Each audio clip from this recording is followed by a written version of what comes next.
A alquimia ocupa um lugar único na psique coletiva da humanidade. Passamos milênios em transição do instinto para a razão, cujo ápice levou à era do iluminismo, uma mudança cultural radical. Nossos ancestrais, no entanto, viviam por impulso instintivo, em vez de raciocínio lógico. Não pensamos sobre nossas ações, simplesmente as agimos. Formas de pensamento, gestos universalmente compreensíveis e muitas atitudes seguem um padrão que foi estabelecido muito antes do homem desenvolver uma consciência reflexiva. Pessoas não têm ideias, ideias têm pessoas. Foi o psiquiatra e psicólogo suíço Carl Jung que reconheceu que em nosso mundo cada vez mais racional e materialista, estávamos nos privando de nosso mundo interior, o inconsciente, que é a raiz do nosso ser. Isso não significa que devemos voltar a um modo de vida primitivo, mas sim reconhecer a unilateralidade de nossa mente racional moderna, que só olha para o exterior. Devemos nos reconectar com o inconsciente. Podemos então informar nossa vida consciente e racional, criando um diálogo com o inconsciente, por meio de sonhos, mitos, símbolos e rituais.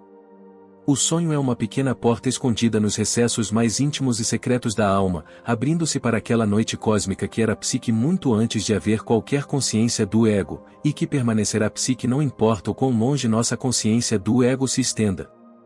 Em seus 50 e poucos anos, Jung descobriu a alquimia e dedicou os 30 anos restantes de sua vida a estudá-la, que ele praticamente desenterrou do monturo do passado, pois era considerada pseudociência, uma relíquia esquecida da história e um campo de investigação desprezado que ele havia revivido de repente. No entanto, a alquimia era tudo menos pseudociência. Os alquimistas buscavam entender a natureza da realidade usando teorias, experimentos e equipamentos. Pensar que a alquimia é uma pseudociência é um anacronismo, atribuindo ideias modernas a períodos mais antigos da história. Tudo o que a mente moderna não consegue definir, ela considera insano. A alquimia pode ser abordada de diferentes maneiras. Os historiadores da ciência a veem como a predecessora da química, e despojam-se de todos os aspectos simbólicos e míticos. Na verdade, o nome química deriva de alquimia, alquímica. Química é a desacralização da alquimia, e a alquimia é a sombra da ciência moderna. O foco aqui está nas operações químicas, descobertas e equipamentos. Com seus experimentos, os alquimistas criaram substâncias quimicamente puras para fazer vidro, perfumes, tinta, pólvora e muito mais, além de inventar a destilação do álcool. Os historiadores da religião, por outro lado, focam nos direitos históricos, nos mitos e símbolos conectados com as obras alquímicas. Uma dessas pessoas é o historiador romeno da religião Mircea Eliade, que escreveu sobre isso em seu livro, De Forge and de Crucible. O foco principal de Jung, no entanto, não era como historiador, mas sim ver a alquimia de uma perspectiva psicológica.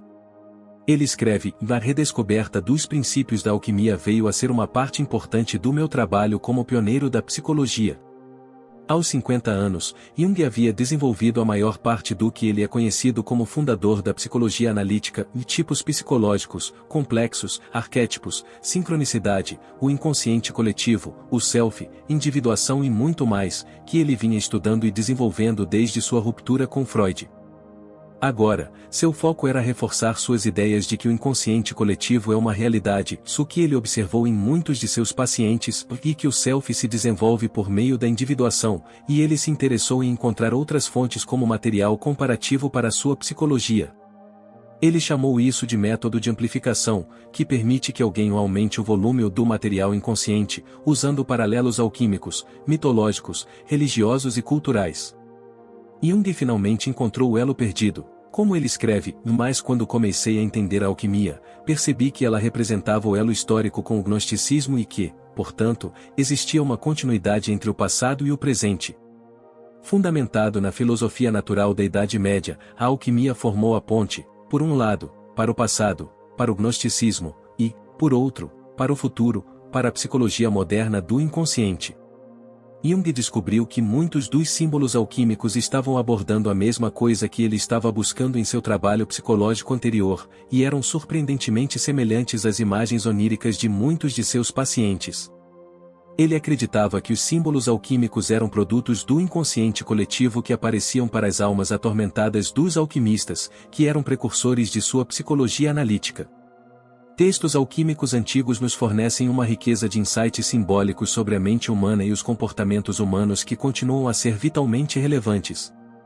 Jung foi introduzido à alquimia quando seu amigo Richard Wilhelm lhe enviou uma cópia do antigo livro alquímico taoísta da vida, O Segredo da Flor Dourada. Jung percebeu que o Tao era um método para reunir o que foi separado, ou seja, a consciência e o inconsciente, a fim de atingir a totalidade psíquica por uma união de opostos, que Jung chama de self. Esta é uma ideia alquímica que ocuparia Jung pelo resto de sua vida, culminando em sua última grande obra Mysterium Coniunctionis.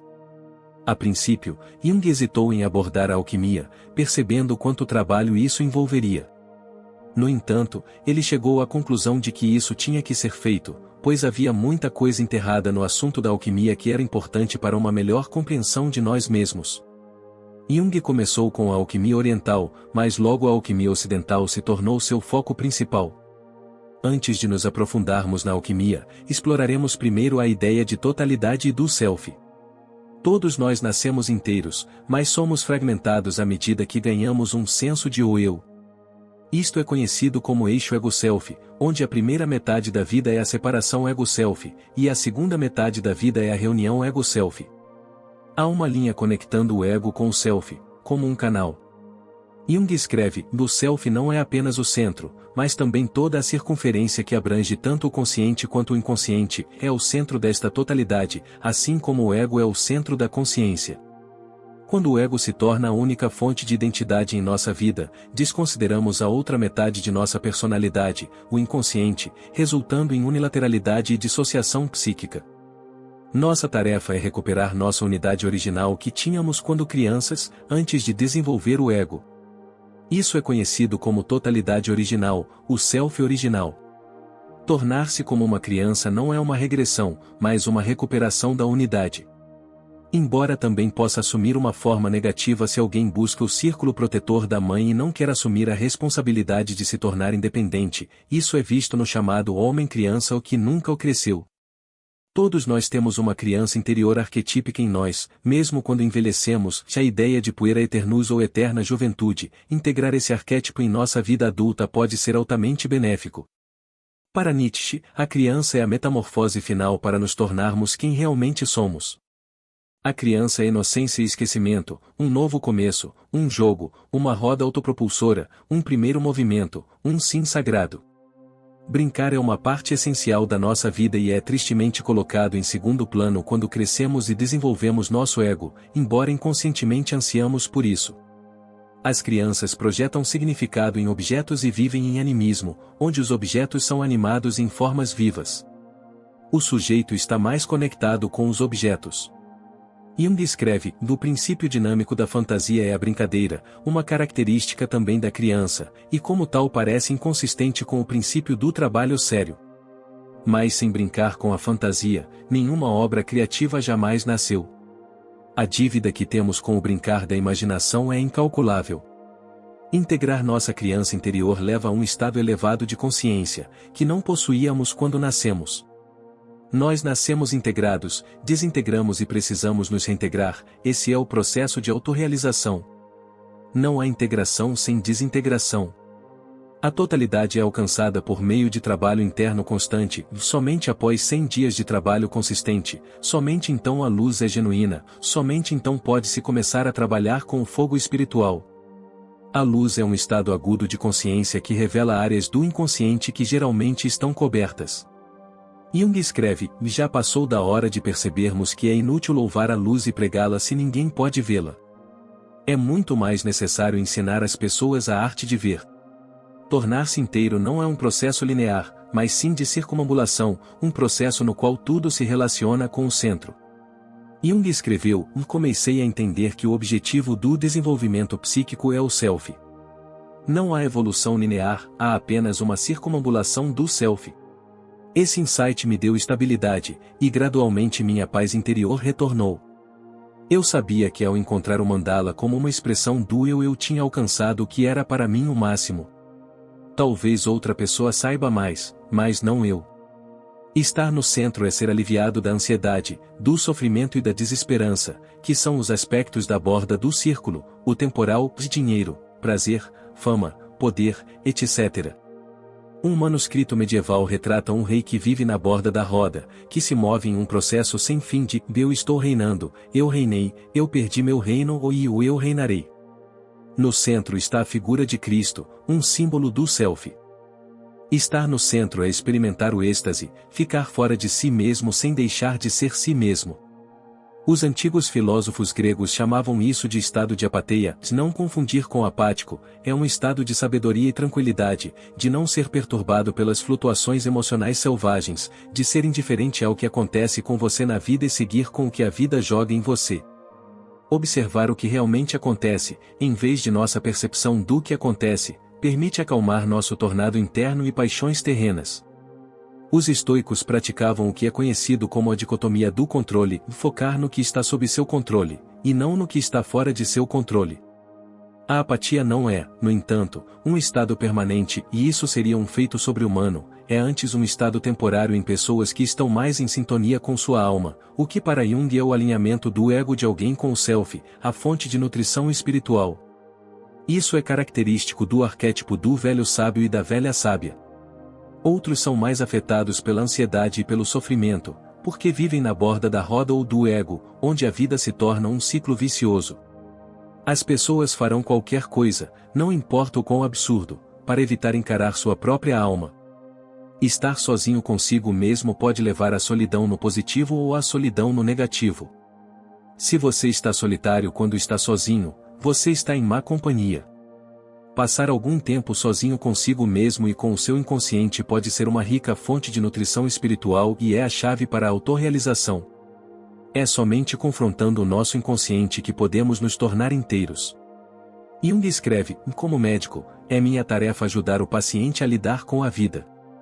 Não posso presumir julgar suas decisões finais, porque sei por experiência que toda coerção, seja sugestão, insinuação ou qualquer outro método de persuasão, acaba se mostrando nada mais que um obstáculo à experiência mais elevada e decisiva de todas, que é estar sozinho consigo mesmo, ou qualquer outra coisa que se escolha chamar de objetividade da psique. O paciente deve estar sozinho se quiser descobrir o que o sustenta quando ele não consegue mais se sustentar. Somente essa experiência pode lhe dar uma fundação indestrutível. Agora que temos uma noção básica da ideia de totalidade, começaremos com as origens e a história da alquimia. A etimologia da alquimia é de origem incerta. Disse que deriva do árabe alquimi, sal sendo o prefixo para o, a palavra vem do antigo nome do Egito, Shkeme, que significa as terras negras, os solos férteis ao longo do rio Nilo, distintos das terras vermelhas ou do deserto. Portanto, a alquimia pode ser vista como a arte egípcia ou a arte negra. Outros acreditam que a palavra árabe deriva da palavra grega quimeia, que significa o lançar junto, ou o derramar junto.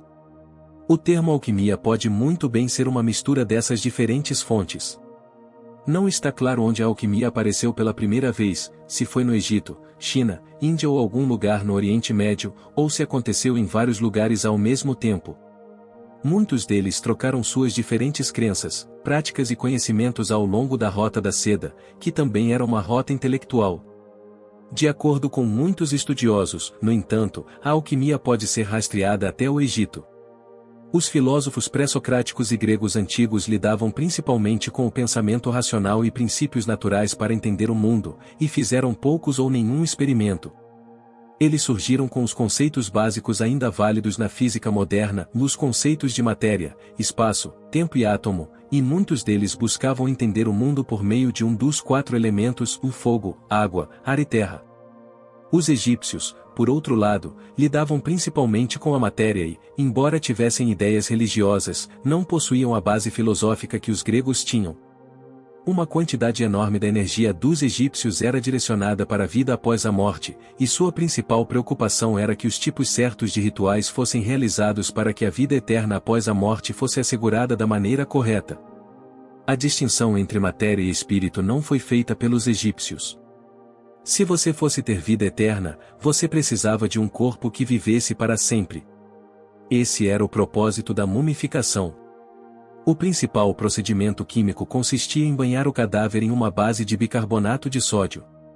A raiz da palavra latina natrium, sódio, é a palavra egípcia NTR, que significa o Deus.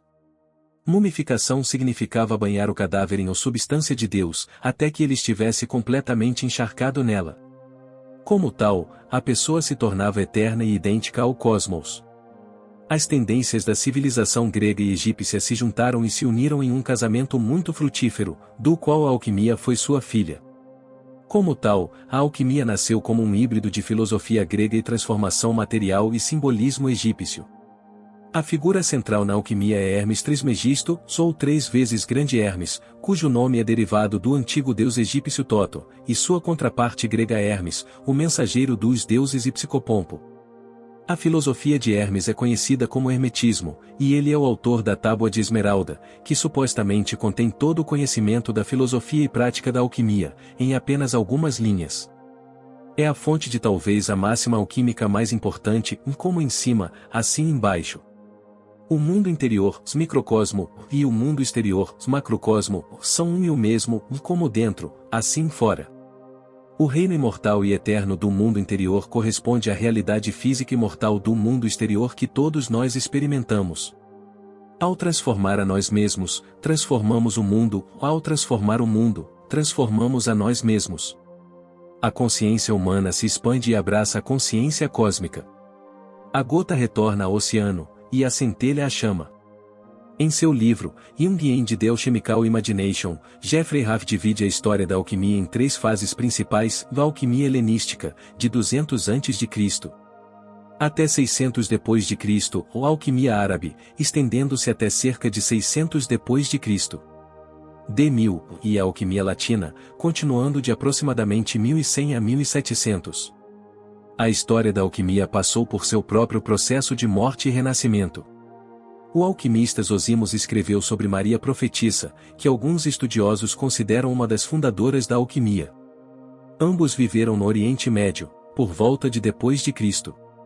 200 ou 300. A alquimia buscava desvendar o mistério da matéria. Ao transformar a matéria, transformava-se o espírito. Por exemplo, ter uma boa saúde física era importante, porque corresponde a uma boa saúde mental, e assim por diante. Por AD 600, a alquimia começou a morrer como disciplina espiritual.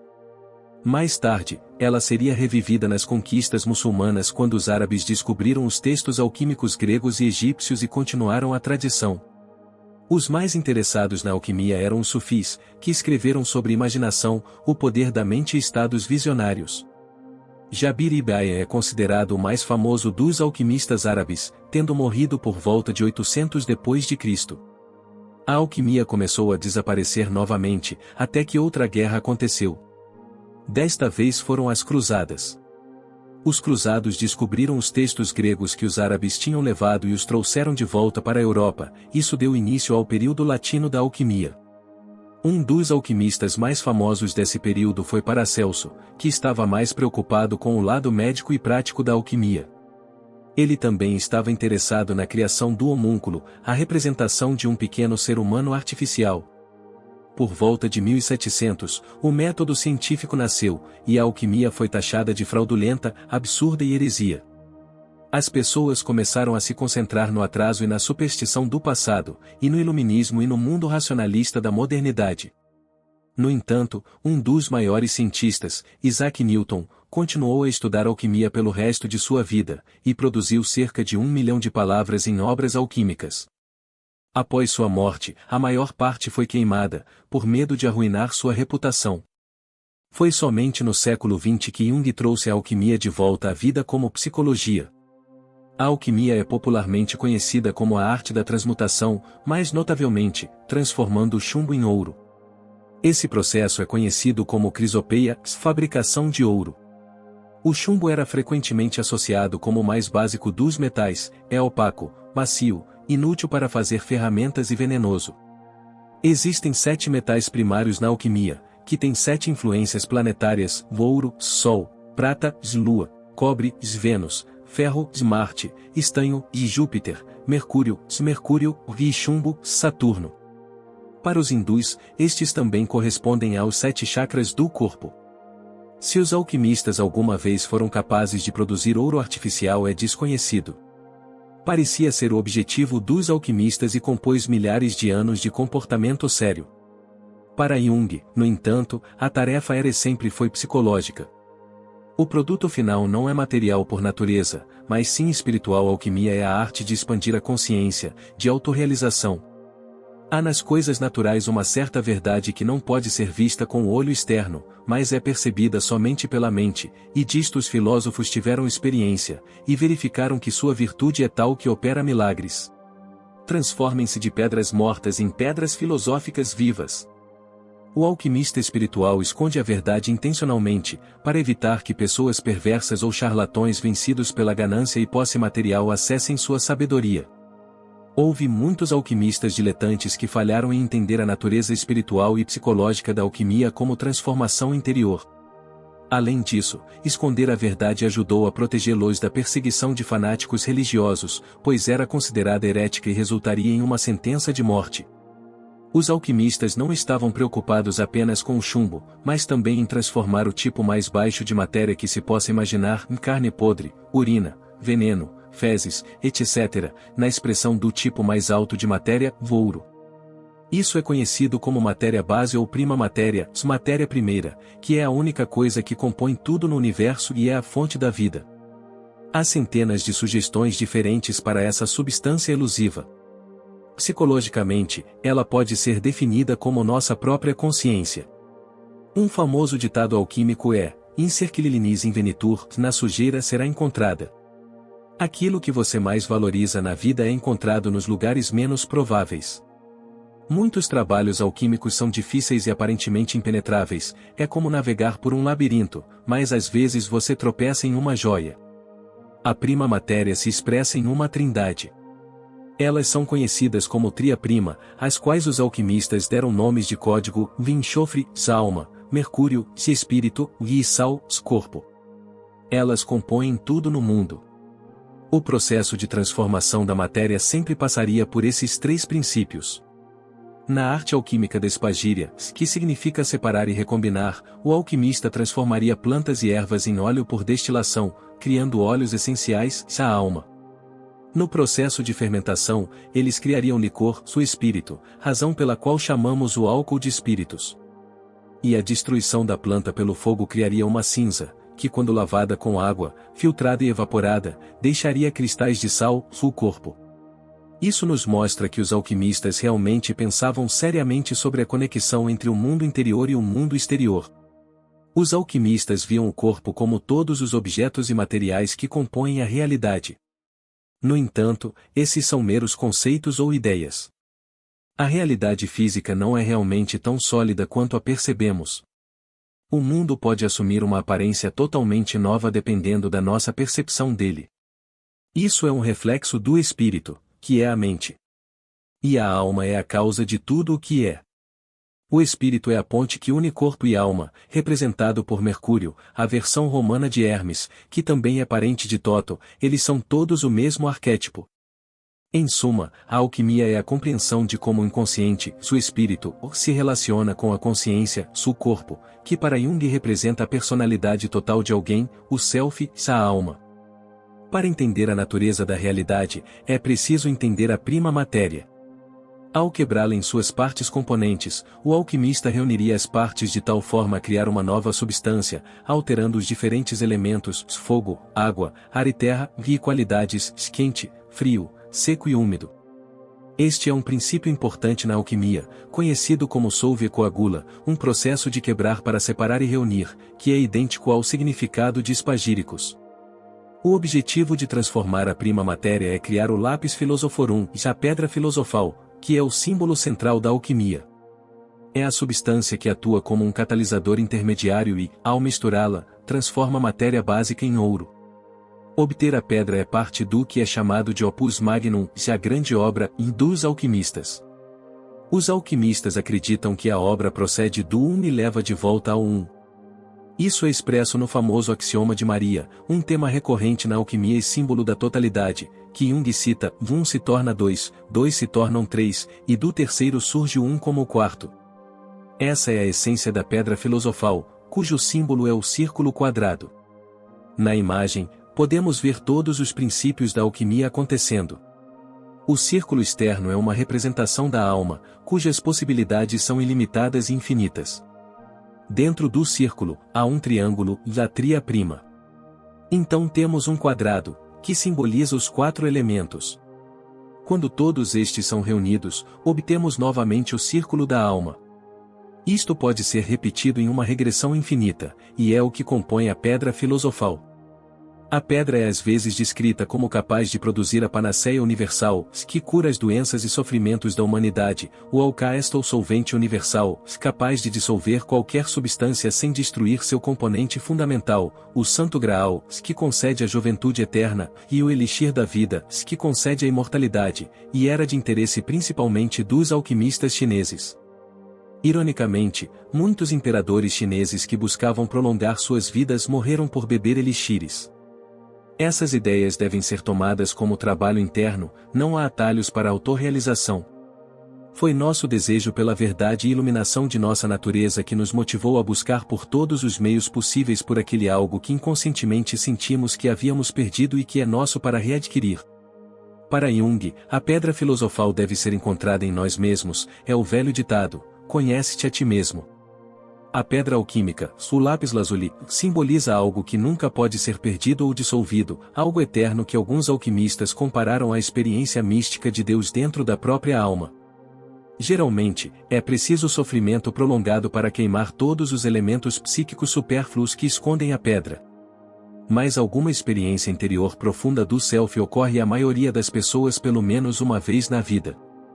Do ponto de vista psicológico, uma atitude genuinamente religiosa consiste em um esforço para descobrir essa experiência única e, gradualmente, manter-se em sintonia com ela. Se é relevante que uma pedra seja em si algo permanente, de modo que o self se torne um parceiro interior para o qual a atenção da pessoa é continuamente voltada.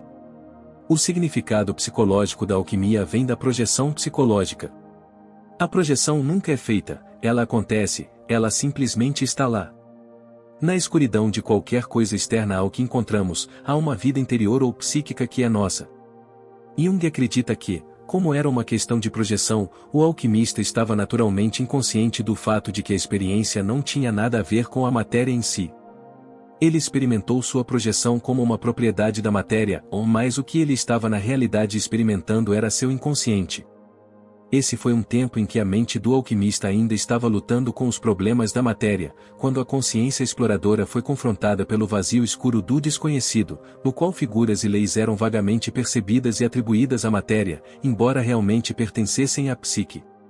Tudo o que é desconhecido e vazio é preenchido com projeção psicológica, é como se o próprio fundo psíquico do investigador fosse espelhado na escuridão.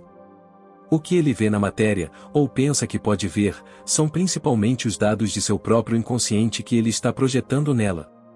Em outras palavras, ele encontra na matéria, como aparentemente pertencente a ela, certas qualidades e significados potenciais de cuja natureza psíquica ele é inteiramente inconsciente.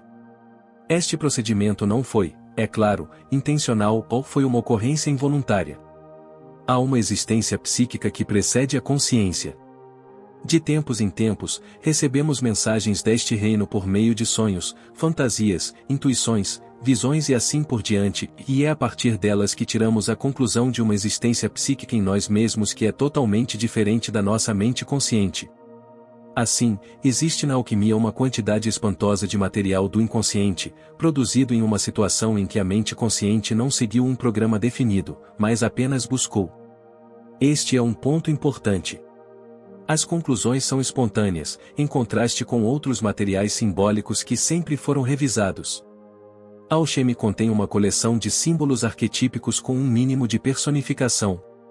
As representações dinâmicas do processo transformador subjetivo ocorrendo em indivíduos não apenas forneceram confirmação e validação dos próprios conceitos de Jung, mas ele descobriu que eles forneceram um rico léxico para entender os sonhos de seus pacientes e uma série de fenômenos culturais.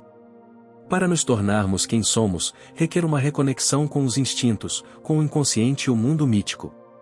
E ao mesmo tempo, manter um ego forte para diferenciar entre a vida diária e os arquétipos do inconsciente coletivo.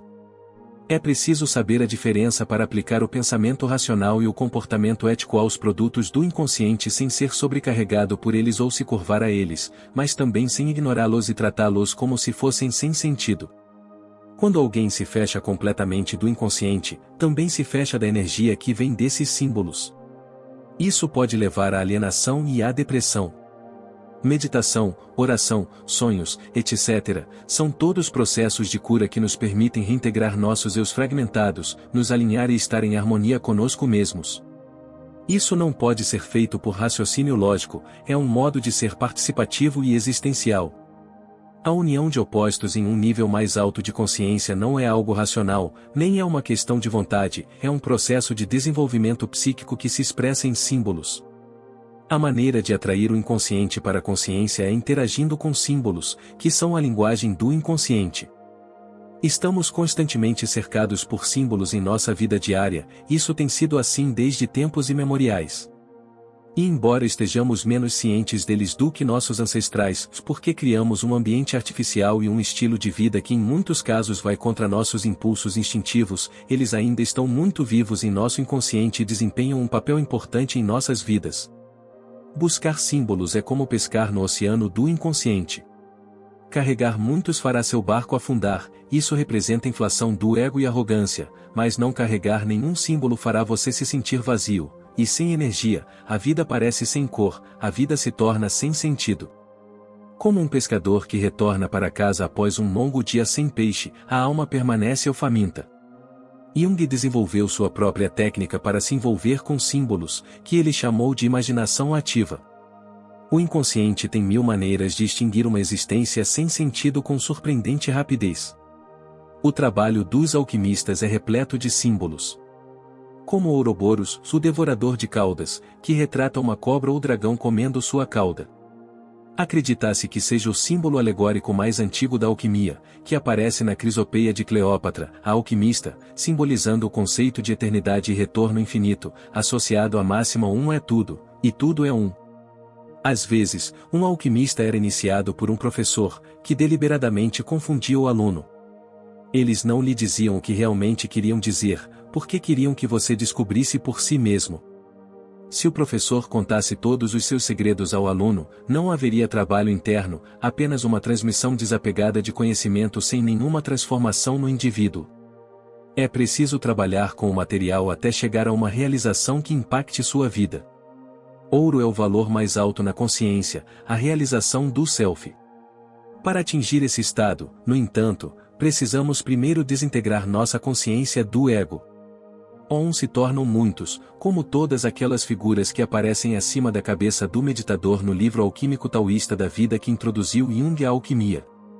Todo mundo é uma personalidade múltipla, não no sentido patológico do termo, mas na medida em que todos nós temos personalidades vivas além da nossa personalidade do ego. Esses são os arquétipos do inconsciente coletivo e são autônomos. Você pode vê-los em suas figuras de sonho, que na maioria das vezes, mas nem sempre, representam diferentes partes de você e não de outras pessoas.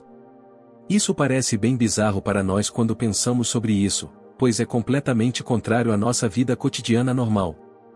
Os antigos filósofos gregos chamavam isso de daimon, não confundir com demônio, uma voz interior, espírito guardião, figura tutelar, anjo ou eu superior que zela por cada indivíduo. Então, como se pratica a alquimia? Há uma série de operações para se obter a pedra filosofal, embora não houvesse um acordo geral sobre quantas ou quais eram. Havia, no entanto, várias etapas que ocorrem com mais frequência em textos alquímicos. Em seu livro Anatomy of the Psyche, Edward Edinger distingue entre 7 operações como as principais que compõem a transformação alquímica, e usa seus termos latinos para diferenciar os processos psicológicos dos procedimentos químicos. São eles, calcinatio, solutio, coagulatio, sublimatio, mortificatio, separatio e conjunctio. Pode parecer um processo linear, mas não é. É semelhante à noção de circunvolução de Jung, onde uma ou mais operações podem se repetir. As diferentes operações são passos em direção à individuação. O fogo é um símbolo central na alquimia. A alquimia é a arte do fogo, e os alquimistas, filósofos, pelo fogo. A primeira operação é calcinatio, o processo de queimar uma substância até que ela seja reduzida a cinzas finas.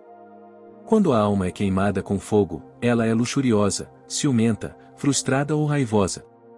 O fogo é ativo, energético e instintivo. É diferente da frieza da tristeza intensa, que é passiva, contemplativa e letárgica. O fogo, no entanto, também é um processo de catarse. É a destruição do ego e das posses materiais, um processo natural de humilhação à medida que somos gradualmente atacados e superados pelas provações e tribulações da vida. Heráclito considerava o fogo o primeiro princípio de onde todas as coisas devem sua existência. Alimentar a chama do coração com devoções diárias de ação correta, pensamento correto, fala correta, meditação e oração ou aumenta o poder, a sabedoria e o amor da natureza divina do homem. O fogo e a rosa são um.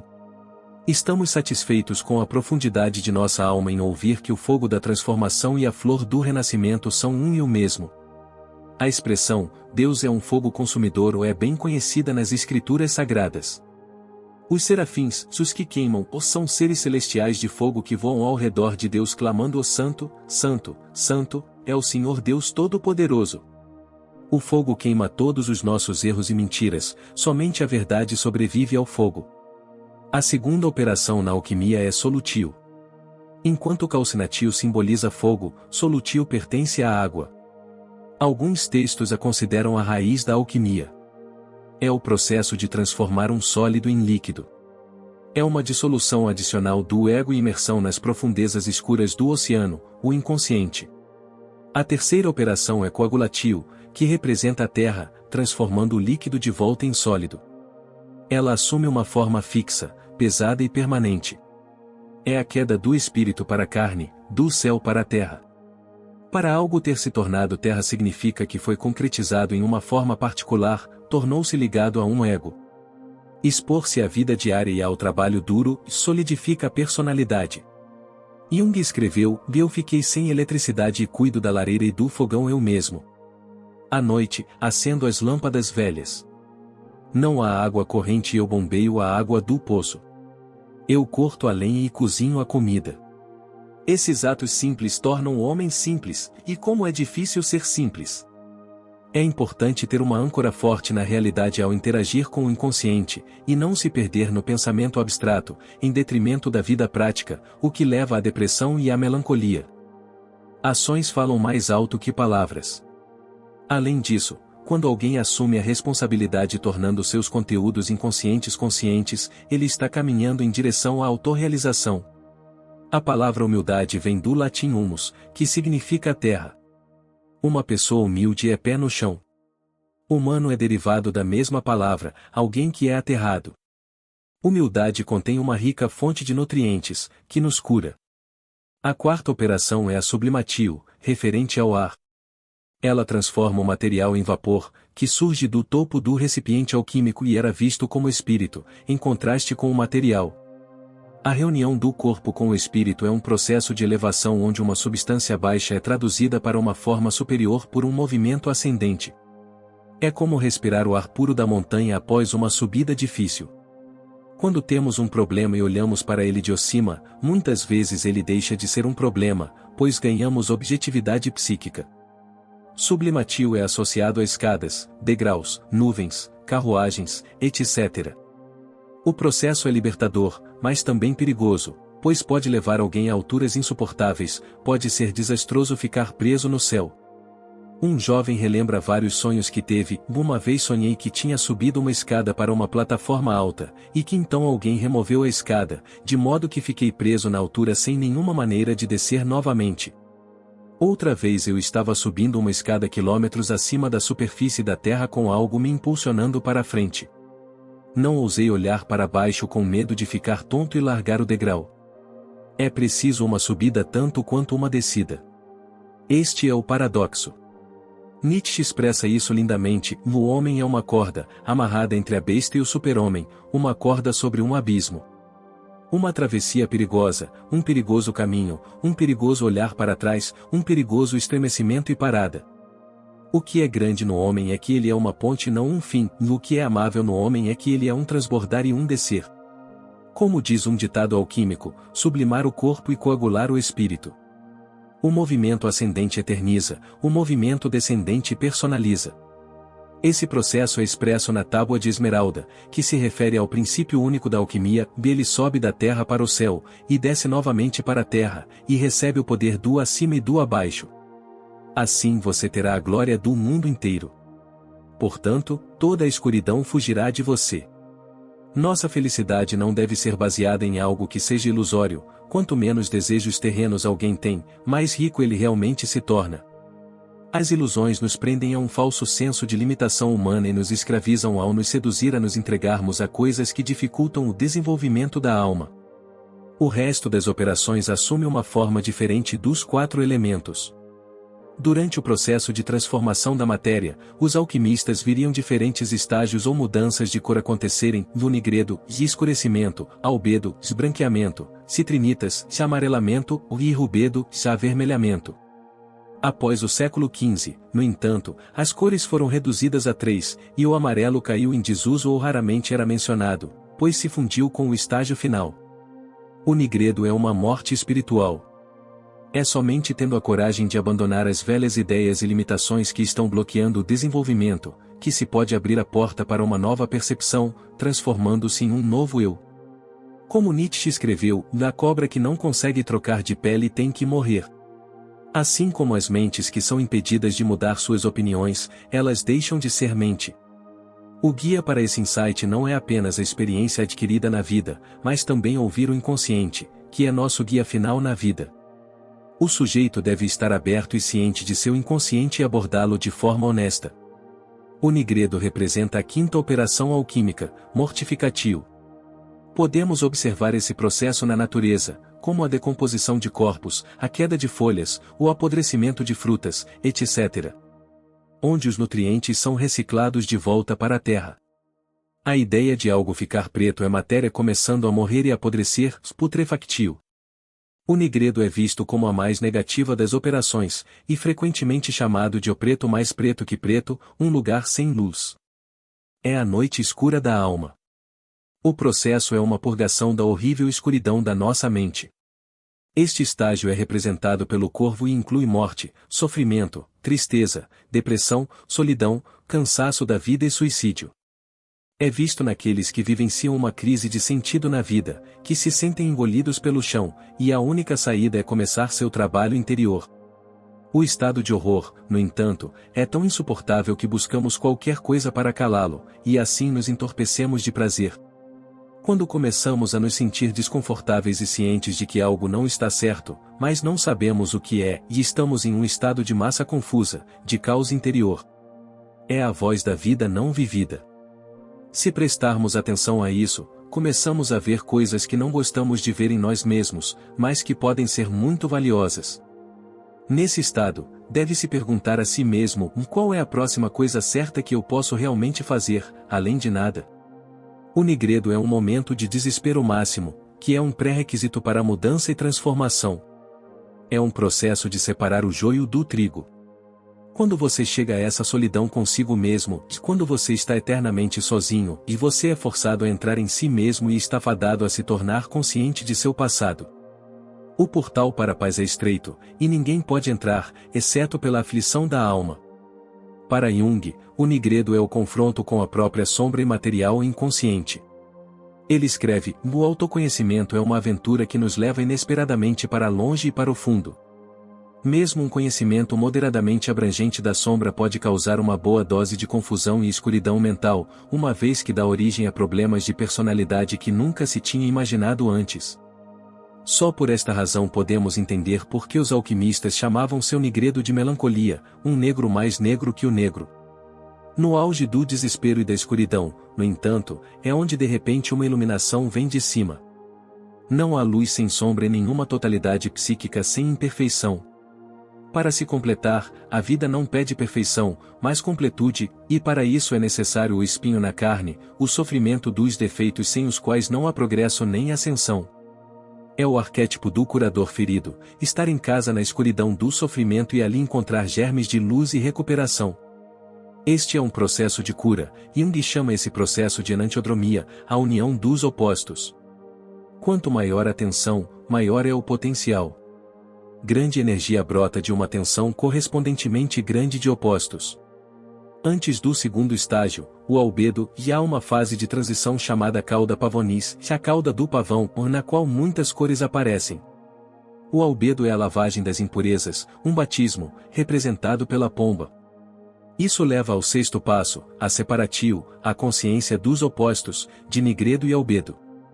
Neste ponto, o primeiro objetivo principal do processo é alcançado, o albedo é altamente valorizado por muitos alquimistas como se fosse o objetivo final.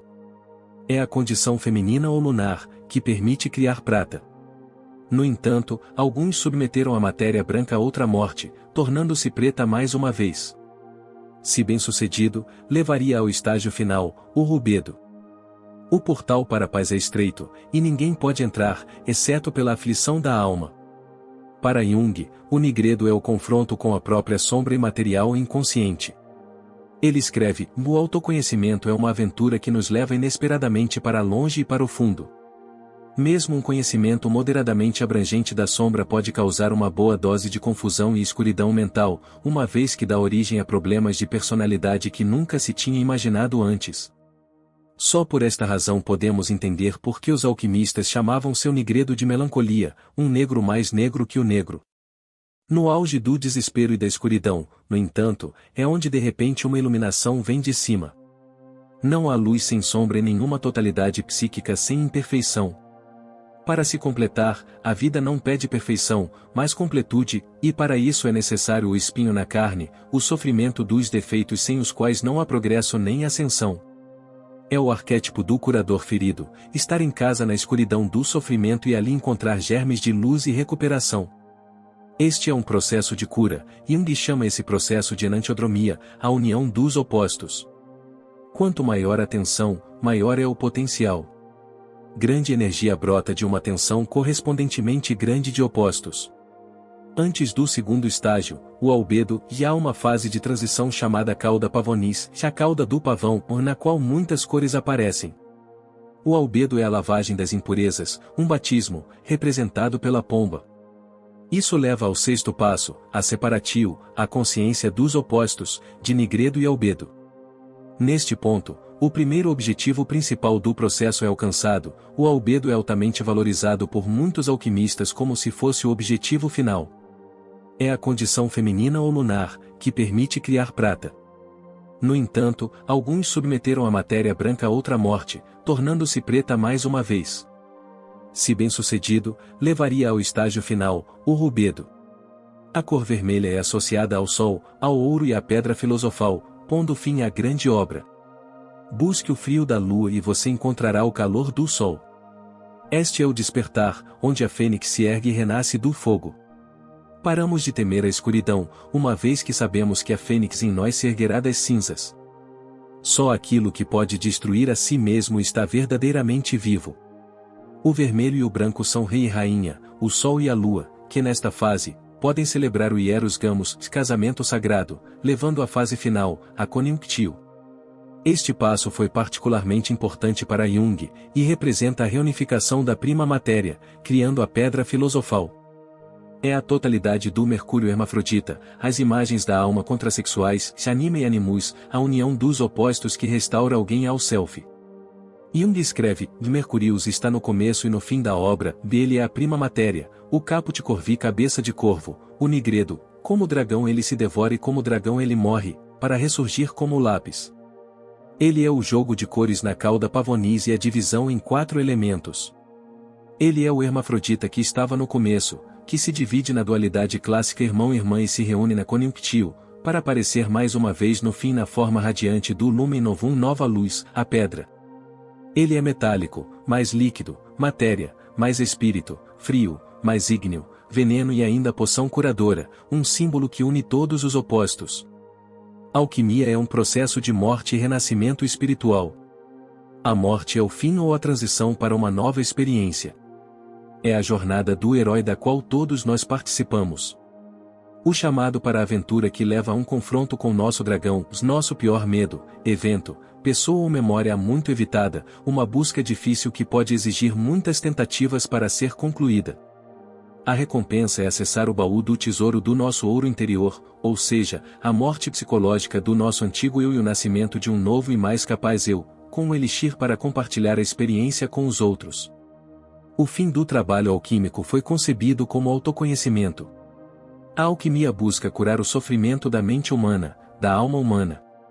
Um verdadeiro alquimista apreende a matéria negra de toda a existência e a torna algo luminoso. Para que esse conhecimento espiritual seja valioso, ele deve ser colocado em prática. Para resumir, temos calcinatil, fogo, solutil, água, coagulatil, terra, sublimatil, ar, e então mortificatil e separatil, nigredo e albedo, e finalmente coniunctil, rubedo. Deve ser reiterado que esta é uma das muitas interpretações diferentes do processo alquímico, e não deve ser tomada como a definitiva. Isso deve, no entanto, servir como uma introdução sólida ao trabalho alquímico. Na Montanha dos Adeptos, vemos que o processo de desenvolvimento psicológico é análogo aos estágios na transformação alquímica da matéria básica em ouro. A pedra filosofal aqui é representada como um templo dos sábios ou enterrado na terra. A fênix, símbolo da personalidade renovada, atravessa o sol e a lua, seus opostos como masculino e feminino. O zodíaco ao fundo simboliza a duração do processo, os 4 elementos indicam totalidade.